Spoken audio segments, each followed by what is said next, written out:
So 3.5 years ago, I started my YouTube career and my videos were unfortunately quite terrible.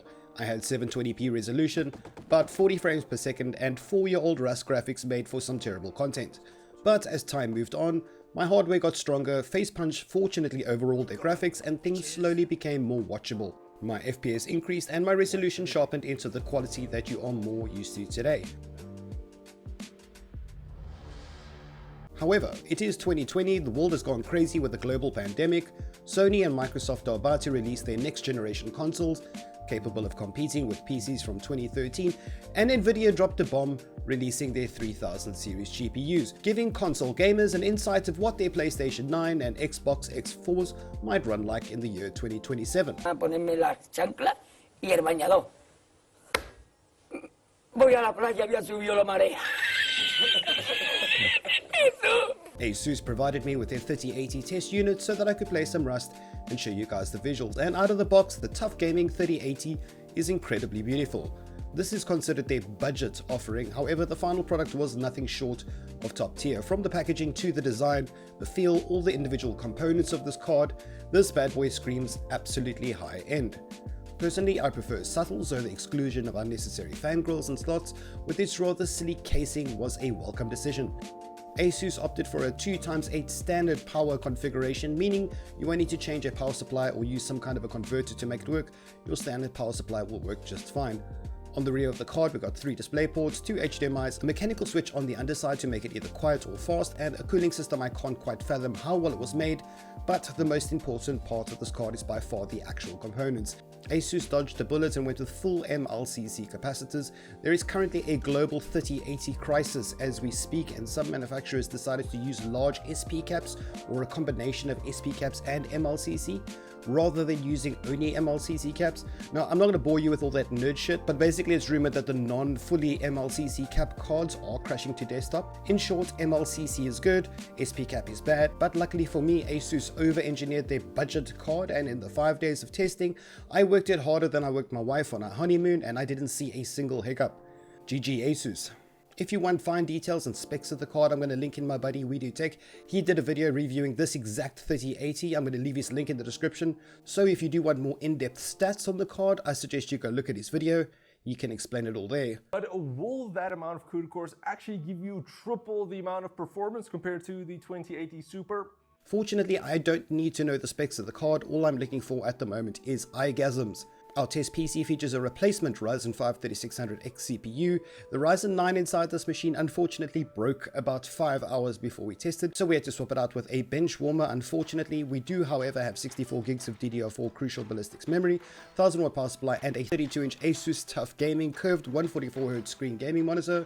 I'm starting to like this TUF stable. Now we start our test by cranking every single possible setting to the absolute max, everything on except depth of field because that's shit. Note all the testing in this video is done in 1440p, that's 33% larger than 1080p. We're going to disable VSync because we're not idiots. FPS sliders set to the max, however I'm not going to show you my FPS and I'll tell you why in just a second. Wait, something's not right. Oops. Okay, turn off nudity, disable motion blur of course, and there we go. Now, as I mentioned, I'm not going to show you my FPS just yet. I feel people attach a result in their mind when they see a number. You know, if they see 60 FPS, they assume it's bad. If they see 200 FPS, they assume it's good. What I'm checking for now is the feeling. What does it feel like to me as I'm playing? Well, at 1440p res, max graphics, I can honestly say it feels great. It's smooth, it's pretty. It's actually the prettiest I've ever seen Rust, to be honest. The fuck? I'm just going to run around the map a little bit, get a feeling of everything before I reveal the FPS. Hey, Rust still has music in it. Nice. Also used to notice very tiny stutters on my 2080 GPU whenever I approached a large compound. I found as soon as I got close, I had like a micro stutter for a few seconds, and then it would go smooth, but I'm not feeling that now.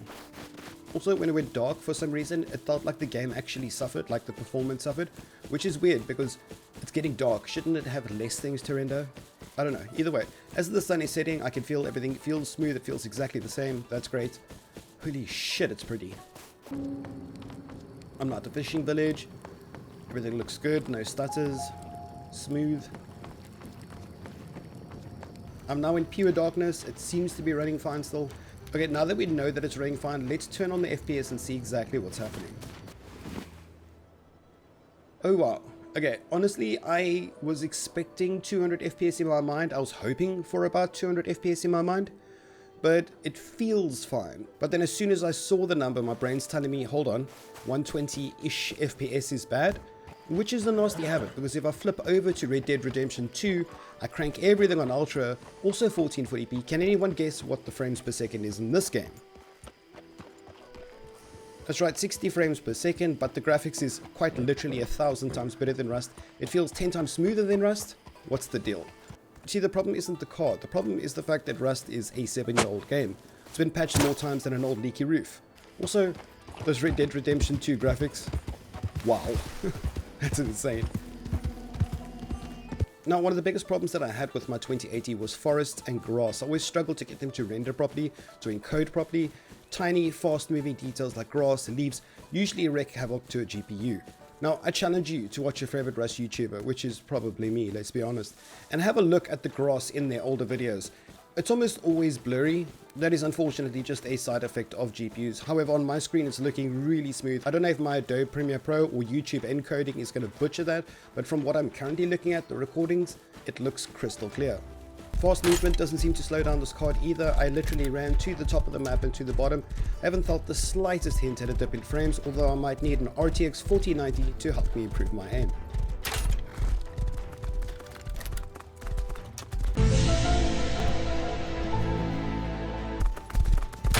God damn it. And finally, the outpost. Now, for the first time, it looks like I've dipped below 100 FPS, but it feels fine.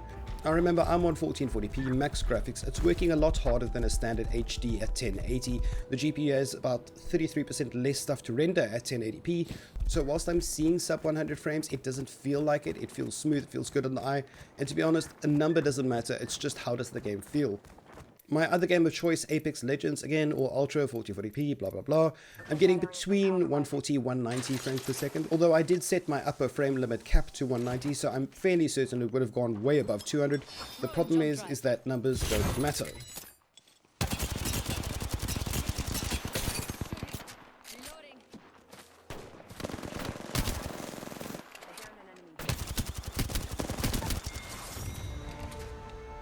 This card features the new ray tracing technology and it completely devours Call of Duty Modern Warfare with the ray tracing active. I'll leave you here for a few seconds because this is pretty as hell, but wow, what an experience. I felt like I was shooting people.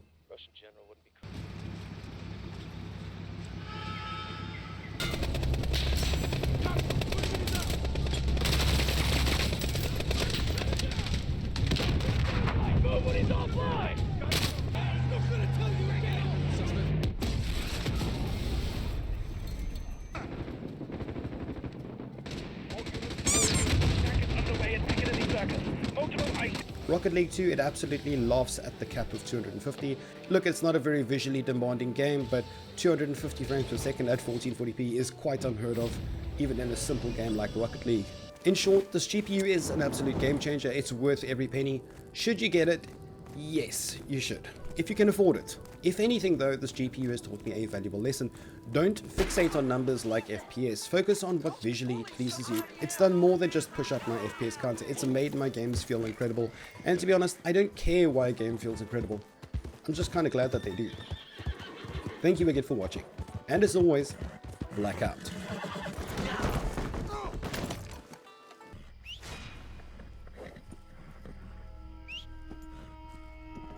A very special thank you goes out to Asus South Africa for sending me this card for test.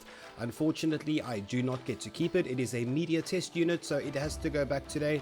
A little bit sad about that, but I do think that I will get mine in the future, so no worries there. This video, of course, was not an advert. It was not paid for. It is purely me just showing the Rust homies what's coming in the near future with regards to the Rust graphics department. Thank you so much for your time. Thank you for watching, and to my darling Patreons that still support me, I absolutely love you guys. The Slice Factor, fellow Patreon, I hope you're feeling better, my man. Can we get some prayer hands in the comments for the Slice Factor? He recently hurt himself in an electric scooter accident, and he's in a pretty bad shape. Dude, I hope you get well. To my Patreons, thank you again for your support. I love you guys. If you want to follow me, all my social media links are in the video description below. Please be sure to join the Mr. Flak Discord. It is epic. I love you guys so much. Thank you for watching, and as always, Flak out.